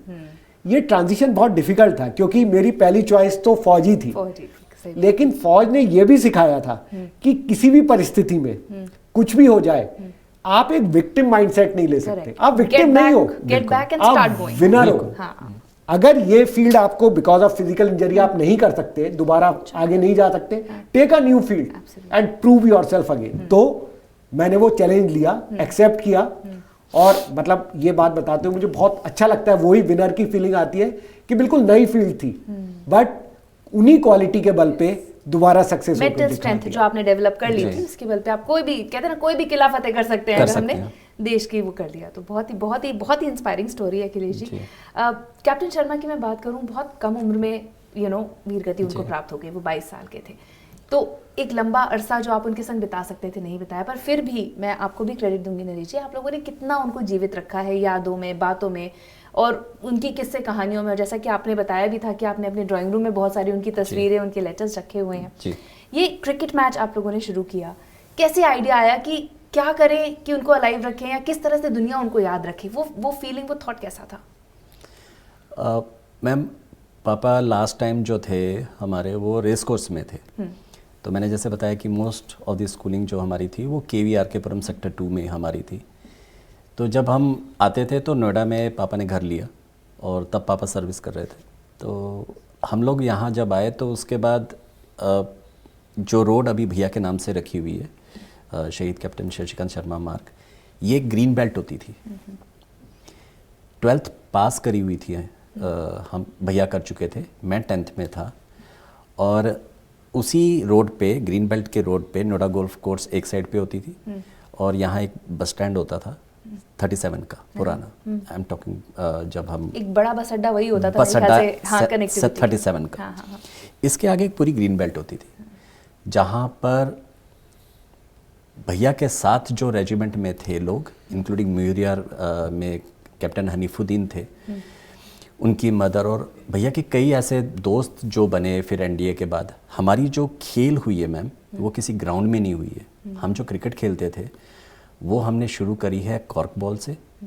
पहले एक प्लास्टिक की बॉल होती थी जिसको एक शॉट मारो तो उसमें डेंट आ जाता था। उसके बाद हमारे पास आई कॉर्क के बाद आई लॉन टेनिस की बॉल, और उसके बाद नॉर्मल लेदर की बॉल आई। लेदर तक हम पहुँचे नहीं कभी, तो हम इन्हीं के साथ खेलते थे। और शुरू के टाइम पे शायद एक वर्ड, पता नहीं आप, थापी होती थी, तो हम उससे भी खेले हुए हैं। उसके बाद पापा ने BDM का एक बैट लेके दिया, छोटे साइज़ का। फिर हम क्रिकेट जो खेलते थे, स्कूल से आते ही बैग फेंकते थे। KV स्कूल की बड़ी अजीब सी वो होती थी कि स्कूल से उतरे, दौड़ते हुए आए, गले से मिल्टन बॉटल जो हमें कैंटीन से लेते थे वो फेंकी। एक बहुत भारी सा स्कूल बैग होता था, 2 लगा के उसको फेंका हमने। मम्मी हमें दूध देती थी रूह अफ़ज़ा वाला, और हम सीधा ग्रीन बेल्ट पे खेलते थे। सिर्फ एक खेल होता था, भैया बाकी सारे करते थे, मुझे जो पसंद था वो क्रिकेट था, और भैया उस पर बॉलिंग भी करते थे, बैटिंग भी करते थे, और बड़े होते थे तो उनका पूरा हक चलता था। तो उस पर हम सारे लोग 5-6 लोग वहीं खेलते थे। तो शायद अगर मुझसे बोलो, मेरी यादें भैया के साथ क्रिकेट की ही हैं, खेल के में। बुक्स में अगर आज मैं पढ़ता हूँ तो वो उस वक्त सैनिक सम्मेलन करके कोई मैगज़ीन होती थी, वो junior science digest, competition success review, इसके कुछ लास्ट में क्वेश्चंस होते थे, पजल्स होते थे, उसको वो सॉल्व करते थे, भेजते थे टाइम्स ऑफ इंडिया में। और इस तरह की वो चीज़ें पढ़ते थे जो मुझे उस वक्त कोई इंटरेस्ट नहीं था। तो ये जो खेल था क्रिकेट का, ये वहाँ से मैम मुझे लगा कि 1 साल मुझे हम ब्लैंक थे, क्योंकि बहुत मुश्किल था मेरे लिए। तो मैंने अपनी एक होने वाली शायद सिस्टर, भाभी, मैंने कहा ये तो कभी हो ही नहीं पाएगा। अब मैं जज, और जब मुझे ये न्यूज़ मिली थी तो मुझे सबने यही कहा कि now you have to take care of your parents. आप शायद मैं उसके बाद से मुझे याद है कि कई बार मन करता है कि भैया की फ़ोटो देखता हूँ, ड्राइंग रूम में बैठता हूँ तो एक आंसू निकलता है। तो कर्टन लगे होते हैं, तो मैं भैया की बॉडी का जो ब्रॉड स्क्वायर में किया, तो क्रीमेशन से लेके उनका सारे तक शायद मैंने कभी आंसू नहीं बहाए मैं, क्योंकि मेरे अगल बगल मुझे जैसी खबर भी दी गई थी तो मुझे यही बोला गया कि now you have to take care, तुम स्ट्रॉन्ग फॉर द फैमिली। तो अगर आप ऐसे रहोगे तो मम्मी डैडी पे उनका असर होगा। तो मैम कई बार होता है कि वो चीज़ ऐसी रही कि उसके बाद मुझे 1 साल लगा, फिर मुझे लगा कि भैया की जो चीज़ें हैं, उन्होंने हर रेजिमेंट के ऑफिसर्स का कि ये खेलते हैं, इंटर स्क्वाड्रन क्रिकेट टूर्नामेंट हुआ, बास्केटबॉल हुआ, उसकी फ़ोटोज़ होती थी, वो मैं उनके शॉर्ट्स में, वाइट शॉर्ट्स में और अंडरवेस्ट और उस सब में देखता था। तो मैंने कहा ये चीज़ अब रुक गई, घर में लेटर आने रुक गए, मम्मी का वेट करना रुक गया। मम्मी ने पूरे 1.5 साल कोई स्वीट नहीं बनाई। मम्मी के जो फास्ट थे मम्मी ने वो रोक दिए। कहती मैं सिर्फ एक घर में छोटा सा पूजा घर बना हुआ है, वो कहती थी कि मैं सारे फास्ट रखती थी, मैं अपना सिर झुका के भगवान आपसे वो करती थी बच्चों की उसके लिए, और उन्होंने सब बंद कर दिए।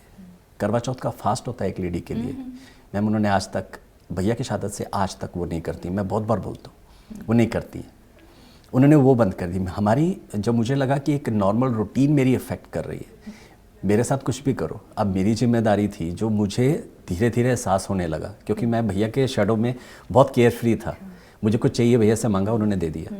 मुझे बुक्स चाहिए, नहीं मिल गई, सिवाय किताबों के जो हमारे भैया की यूज्ड मुझे मिलती थी, बाकी सारी चीज़ें मुझे नहीं मिलती थी।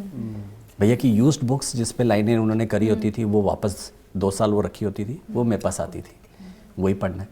तो हमें लिए ये एक ऐसा हुआ। फिर पापा एक दिन बैठे तो अथॉरिटी के, नोएडा हमारे अथॉरिटी के CEO वगैरह थे, तब सुमिता कांडपाल मैडम थी, तब पापा नोएडा गोल्फ कोर्स में सेक्रेटरी थे।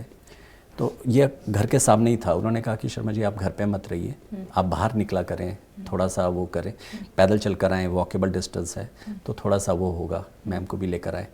तो पापा वहाँ बैठते थे, तो उन्होंने बोला कि आप कुछ ऐसा क्यों नहीं करते हो कि अगर आप इतनी यादें हैं आपने रखी हुई हैं तो उसकी यादों को आगे बढ़ाओ, आप उनके नाम पे जो टूर्नामेंट है। तो तब हमें लगा कि फिर डिस्ट्रिक्ट क्रिकेट एसोसिएशन और नोएडा के इसमें मानव सेवा समिति है, UK भारद्वाज जी, उनकी टीम, ये सारे लोग आगे आए कि अंकल आप ये मत चिंता करो कि मैन पावर नहीं है, क्योंकि हम 3 लोग हैं, मम्मी पापा मैं।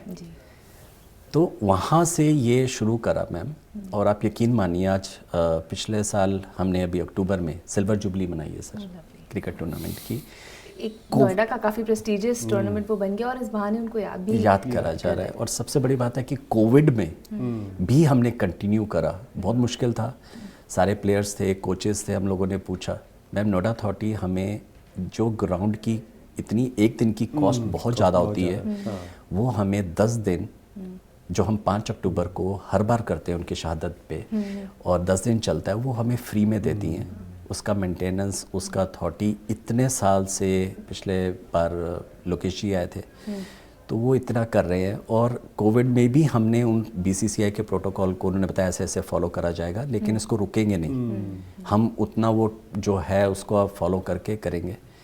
तो आप ये कह लीजिए कि कोई एक, मतलब मैं ये मानता हूँ कि कोई एक उनकी इच्छा है, सब लोगों की वो है कि वहाँ से रणजी में भी सिलेक्ट हुए हैं। और जब बड़े बच्चों को देखता हूँ ना उसमें स्कूल के, तो यकीन मानिए कहीं ना कहीं मेरे राइट में ना, मुझे ही इज़ ऑल्सो कैप्टन, तो in not in other way sir, मुझे हर एक फौजी और जहाँ कैप्टन लगता है, मुझे कहीं ना कहीं मैं भैया का वो एसोसिएशन लगता है कि वो हैं। आप अगर एक मैं इसमें पॉडकास्ट में ना भी बैठा हूँ मैं, आप अगर एक बार फ़ोन करके भैया का नाम भी लेते हैं ना, तो मुझे लगता है वो कहीं अगल बगल है। वो बहुत, मैंने बोला ना कि आप शायद मेरे लिए इस वक्त आप मेरे घर पे जाएंगे, बिना बताए आप मेरे घर पे चले जाएं। मेरी मदर सो नहीं रही होंगी, मेरी मदर ड्राइंग रूम में बैठी होंगी, कोडेक की वो एल्बम्स जो आती थी पोस्ट कार्ड साइड पे 4x6 साइज की, वो आज भी फोटो एक आगे एक पीछे, वो एल्बम जो फट रही है उस पर भी उस टाइम की 25 साल पुरानी फ़ोटोज़ को वो चुपचाप देखती हैं। उनको पता है अगर मैं शाम को क्लिनिक के बाद या 5:30 आ रहा हूँ, उससे आधा पौना घंटा पहले वो सारी एल्बम्स वहाँ रखती हैं अपने कमरे में, आराम से TV ऑन करके बैठ के कुछ देख रही होती है। मैं पूछता हूँ मम्मा कैसे हो, तो हाँ बिल्कुल ठीक है बेटा, सब बढ़िया है। पापा अपना उनका होता है, वो बाहर चले जाते हैं दोस्तों के साथ, तीनों अपनी अलग अलग लाइफ शेयर कर रहे हैं। जो भैया जो वहाँ थे वो आज भी एक दूसरे से, हम लोग शायद वो पेन नहीं करते, बिल्कुल, शायद वो उसको बढ़ाएगा। तो वो अब ये है कि अपनी तरफ से जितनी भी कोशिश होती है मैम, जितनी भी उनके रेजिमेंट के लोग हैं, 12 जैक लाइक के लोग हैं, 15 आर्मर जो उनका पेरेंट यूनिट था सर, उसमें वो आज भी, जब उनका नी का ऑपरेशन हुआ मैम, वो तब भी व्हील चेयर में कि मैं जाऊंगी। और सबसे बड़ी बात कि फौज में मैम वहाँ जब एयरपोर्ट पे उतरते हैं, इन सब के पास अब SUVs हैं, सफारीज हैं, ये सब हैं। अब उनको चढ़ने में मुश्किल होगा। उन्होंने कहा आंटी अगर तैयार है सर आप बिल्कुल चिंता मत करें। ये कहीं नहीं होता मैम। हाँ, जैसे आपने बताया ना वो जज़्बा है, we'll just do it, will हमें डू इट। सोचना नहीं। उन्होंने गाड़ियाँ अरेंज करी, एम्बेसडर उन्होंने सियाज अरेंज करी, उन्होंने अपने कोच में हम एनडीए में IMA का हमने दर्शन करना था तो कोच से आप पूरे स्क्वाड्रंस में जाते हैं, एक एक जगह दिखाते हैं और आपके सारे जितने बैठे होते हैं फैमिलीज़ के साथ सारे ऑफिसर्स वो शेयर कर रहे होते हैं, यार यहाँ हम ये कर रहे होते थे, यहाँ हम ये कर रहे होते थे। तो वो जो चीज़ें हैं रेजिमेंट मैम आज भी भैया क्या क्रिकेट टूर्नामेंट होता है तो वो उसमें 25 साल वो भूले नहीं है मैम। वो आज भी हमें बुलाते हैं, आज भी हम उसमें उनके सारे जो बच्चे पैदा हुए थे अब इतने बड़े हो गए। नरेश जी, आपको ये बातें बड़ी लग रही हैं, हमें लग रहा है this is nothing in front of what you, your family and captain Sharma has done for the country. मतलब ये तो हम लीस्ट है कि हम उनको याद कर सकें और आपकी फैमिली के लिए कर सकें। इस पॉडकास्ट का मतलब ही यही था कि आप समझें कि फौजी के पीछे भी एक इंसान है, उसके पीछे भी एक फैमिली है, उनके भी इमोशंस हैं जो हम नहीं देखते। हम सिर्फ ये देखते हैं कि ऑलिव ग्रीन में जवान हैं, उनको सलाम कर देते हैं, हम सोचते हैं वो हमारी रक्षा कर रहे हैं और चैन से सो जाते हैं। सर मैं आपसे भी एंडिंग लाइन में जानना चाहूँगी, आज जो लोग सपना देखते हैं फौजी बनने का, या वो परिवार जो घर में बैठा इंतजार कर रहा है कि फौजी बेटा कहीं पोस्टिंग में, उनके लिए क्या कहना चाहेंगे? तो आज मैं दो चीज़ें हैं, मैं आज के यूथ या पूरी सोसाइटी से कहना चाहूँगा कि हमें ये लगता है कि फ्रीडम जो स्वतंत्रता है, और ये अभी हमारा 26 जनवरी भी आने वाला है कि स्वतंत्रता फ्री है, freedom is free but freedom is not really free. जो ये हमारी कॉस्ट है आज़ादी की, वो आज भी हमारे जवान सियाचिन में, कारगिल में, लेह लद्दाख में आज भी वो पहरा दे रहे हैं। और देखिए हमारी जो सिचुएशन है, जैसे हमारी है, एक तरफ पाकिस्तान है, चाइना, अब आप बांग्लादेश में भी देख रहे हैं क्या हो रहा है, तो हम एक तरह से शत्रुओं से घिरे हुए हैं। और हर राष्ट्र, आप इकोनॉमिकली कितना भी बढ़ जाइए, आप कमर्शियली कुछ भी कर लीजिए, लेकिन अगर आपके अंदर वो शक्ति नहीं है तो वो सब बेकार है। आपने देखा ना, US ने वेनेजुएला के अंदर घुस के उसके राष्ट्रपति को उठा लिया क्योंकि उसके पास वो शक्ति नहीं थी। तो अभी वेनेजुएला के पास सबसे बड़े दुनिया के ऑयल रिजर्व हैं, लेकिन सब बेकार है। और आपको ये याद रखना होगा कि अगर हमें एक महान राष्ट्र बनना है तो हमारी जो शक्ति है, सैनिक शक्ति, वो बहुत अच्छी होनी चाहिए कि हम किसी भी स्थिति का मुकाबला कर सकें। तो पहली बात, हम जो अपनी आज़ादी को ग्रांटेड लेते हैं, हम मानते हैं कि ये तो एक हवा की तरह जो है वो नहीं है, आज भी लोग उसके लिए बलिदान कर रहे हैं। तो आपका भी कर्तव्य है कि जो भी कुछ हो, आप जरूरी नहीं कि आप फौजी हो सकता है कि आप इंजीनियर हो, डॉक्टर हो, लॉयर हो, मीडिया में हो, कहीं पे भी हो, लेकिन क्या आज भी आप सोचते हैं कि आप अपने राष्ट्र को सबसे ऊपर रखते हैं, नेशन फर्स्ट या राष्ट्र प्रथम? क्योंकि अगर हम इस सोच के साथ बढ़ेंगे जैसे एक सैनिक करता है, तो हमारा राष्ट्र, हमारा नेशन, हमारा देश कहीं से कहीं भी पहुंच जाएगा। मतलब मैं एक लाइन यूज करता हूं अपने कुछ सेशंस में कि every citizen of this country is a soldier if we intend to be. जरूरी नहीं है कि आपने यूनिफॉर्म पहनी हो, आप सोल्जर तब भी हो सकते हैं अगर आपके अंदर वो विचार है, आपके अंदर राष्ट्र के लिए वो प्यार है। और तो कहीं पे भी हो, अगर आप राष्ट्र के लिए करेंगे, और जो राष्ट्र के लिए आज भी अपने लहू बहा रहे हैं या जिन्होंने कुर्बानी दी है, आप उनका सम्मान करेंगे, तभी उनकी जो नेक्स्ट जनरेशन है वो देखेगी उस सम्मान को, और जो ब्रेव लोग हैं वो जाएंगे फौज में और अपने देश का मान बढ़ाएंगे।